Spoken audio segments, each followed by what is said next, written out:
अस्सलाम वालेकुम रहमतुल्लाहि व बरकातुहू। इत्तेहाद न्यूज़ में आप सभी का खैर मकदम है।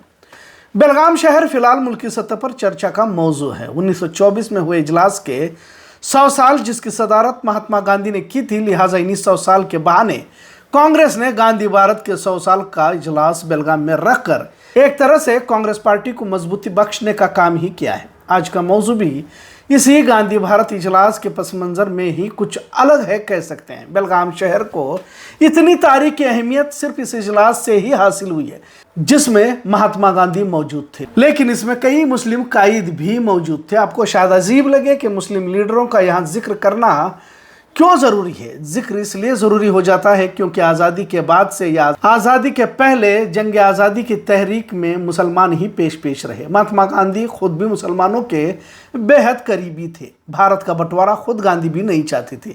भारत की तकसीम को अक्सर बड़े कायदों की मुखालिफत ही रही। खैर, भारत का बंटवारा इंतहाई तकलीफ देने वाला सानिया रहा, सभी जानते हैं। खैर, बेलगाम और महात्मा गांधी का रिश्ता भी बेहद संजीदा था। बेलगाम को 5 मरतबा गांधी आए थे, लेकिन तस्करा 2 मरतबा का ही होता है, जिसमें 1916 में पहली मरतबा कुछ दिगर लीडरों के साथ तशरीफ लाए थे। भारतीयों को मुकामी चीज़ें खरीदने और बैरूनी चीज़ें यानी कि अंग्रेज़ों की चीज़ों के खिलाफ तहरीक चलाने के मकसद से बेलगाम आए थे। मुकामी लीडरों से मुलाकात फरमाई थी और अंग्रेज़ों के खिलाफ बेदारी मुहिम के तौर पर इसे देखा जाता है। इसके बाद 1924 में बड़ा इजलास कांग्रेस पार्टी की जानिब से रखा गया। ये भी बात काबिल तवज्जो है कि पूरे मुल्क में अगर पूरे बेलगाम को मुंतखब किया था तो एक बड़ी बात ही कह सकते हैं। आप तस्वीर में भी देख सकते हैं कि मौलाना मोहम्मद अली जौहर ने ही सदारत महात्मा गांधी को सौंपी थी। काफ़ी सारे मुस्लिम लीडर्स इस इजलास में मौजूद थे, लेकिन जिनमें काबिल जिक्र मौलाना अबुल कलाम आज़ाद, जो आज़ादी के बाद पहले वज़ीर तालीम बने। मौलाना आज़ाद हिंदू मुस्लिम इत्तेहाद का अहम पहलू भी समझा जाता रहा है। मौलाना शौकत अली जौहर और मौलाना मोहम्मद अली जौहर दोनों भाई खुद खिलाफत तहरीक से जुड़े थे और बेलगाम अधिवेशन में बुनियादी मेंबरान का किरदार उन्होंने निभाया था। एक और शख्स भी इस वक्त मौजूद थे, डॉक्टर सैफुद्दीन किचलेव, जो खुद जामिया मिलिया यूनिवर्सिटी के बानी थे।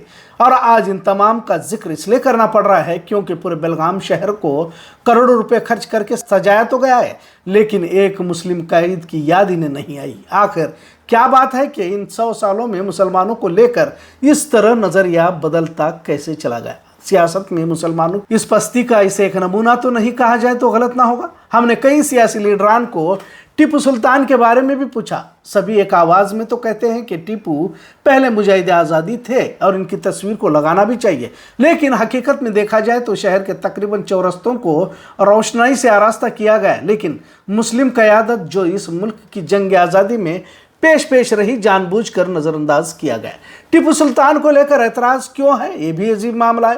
खैर, मान भी लिया जाए कि टीपू सुल्तान को भाजपा, संघ परिवार, हिंदू विरोधी वगैरह साबित करती है और कर्नाटक में पिछली कुछ वारदातें पेश आई जिसमें टीपू सुल्तान को लेकर एतराज़ात दर्ज हुए या फसाद की शक्ल बनी। पर क्या दीगर कोई मुस्लिम कायद का चेहरा नज़र नहीं आया या इन्हें याद नहीं है जिन्हें अवाम की नज़रों के सामने लाना मुनासिब नहीं समझा जा रहा? पहले वज़ीर तालीम मौलाना आज़ाद से क्या वाकई भाजपा संघ परिवार को कुछ परेशानी हो सकती है, या फिर खुद ही कांग्रेस नहीं चाहती कि मुसलमानों के किसी कायद के चेहरे को हम पेश करने से अक्सरियत समाज नाराज हो जाएगा? कम से कम जिन मुस्लिम लीडरों ने इसी 1924 के इजलास में शिरकत की थी उन्हें तो याद करते। जो भी हो, लेकिन बात काबिल तवज्जो ज़रूर है कि अब मुसलमानों को या मुस्लिम शनाख्त को कांग्रेस भी शायद भुलाना चाहती है या नज़रअंदाज करना चाहती है। अब कांग्रेस ज़रूरत नहीं मजबूरी है, ये भी सभी जानते हैं। मुस्लिम कायद जो फिलहाल वजारत में मौजूद हैं, क्या इन्होंने ये ज़हनशीन कर लिया है कि हमारा इस तरह खामोश रहना ही बेहतर है? यकीनन हमने पहले भी कहा है कि भाजपा फ़िरका पार्टी है, मुकाबिल भाजपा के कांग्रेस बेहतर तो है, लेकिन इस तरह मुसलमानों को हर शोबे में नज़रअंदाज करना अजीब लगता है। कई मुस्लिम कांग्रेसी कारकुनान में तो हिम्मत ही नहीं रही कि अपने लीडरों के सामने अपनी कौम की पस्ती की शिकायत कर सके। कुछ तो लीडरों के कदमों में ही झुक जाते हैं। अब इनसे क्या उम्मीद कर सकती है? उम्मीद बेकार हो जाती है। खैर, मामला महज इस गांधी भारत के 100 साल का जश्न का नहीं है। 26-27 2 दिन में कुछ बयानात, कुछ पुरानी यादों का तस्करा, जिक्र, सियासी गहमा गहमी होगी, फिर पहले वाले रविश पर सभी को देखने को मिलेगा। क्योंकि इस इजलास में भारत के तकरीबन कांग्रेस के बड़े कायद बेलगाम आ रहे हैं। यह एक तारीखी इजलास जरूर है, लेकिन इतना बड़ा समाज जो आज़ादी के बाद से ही कांग्रेस को वोट करता आया है, उसे इस तरह कैसे नज़रअंदाज किया जा रहा है?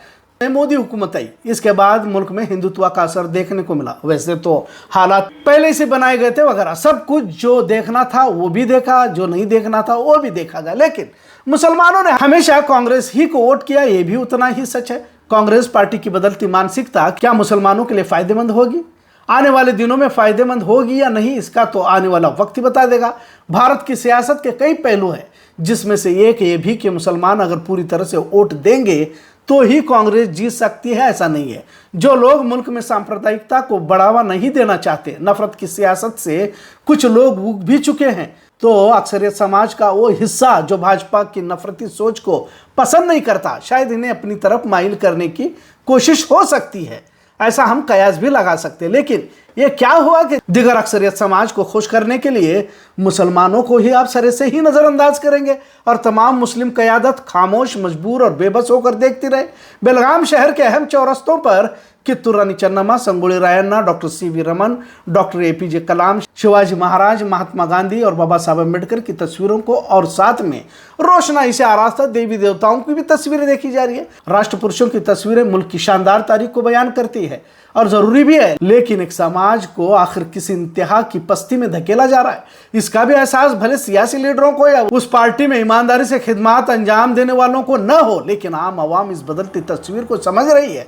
महज मुस्लिम कायदों की तस्वीरों को न लगाने के पीछे क्या सिर्फ सियासी मकसद हो सकता है या कांग्रेस भी अपने नजरिए को बदल रही है? ऐसा सवाल भी जहन में आना लाजिम हो जाता है। जिस बापू राष्ट्रपिता महात्मा गांधी के 100 साल के इजलास की याद में शहर को करोड़ों रुपए खर्च करके सजाया गया है, वही गांधी जी मुसलमानों की हिमायत में थे।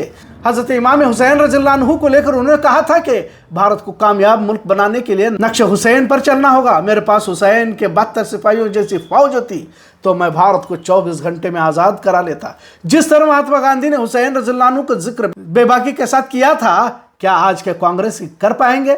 शायद नहीं। महात्मा गांधी के गांधी भारत के 100 साल का जश्न तो बड़े धूमधाम से किया जा रहा है, लेकिन इन 100 साल के बाद मुस्लिम क़यादत और मुस्लिम शनाख्त पर सवाल या निशान भी खड़ा किया जा रहा है। इतना ज़रूर। आज का मौजू कैसा लगा इस पर ज़रूर कमेंट करें। इत्तेहाद न्यूज़ देखने के लिए शुक्रिया। अल्लाह हाफिज़।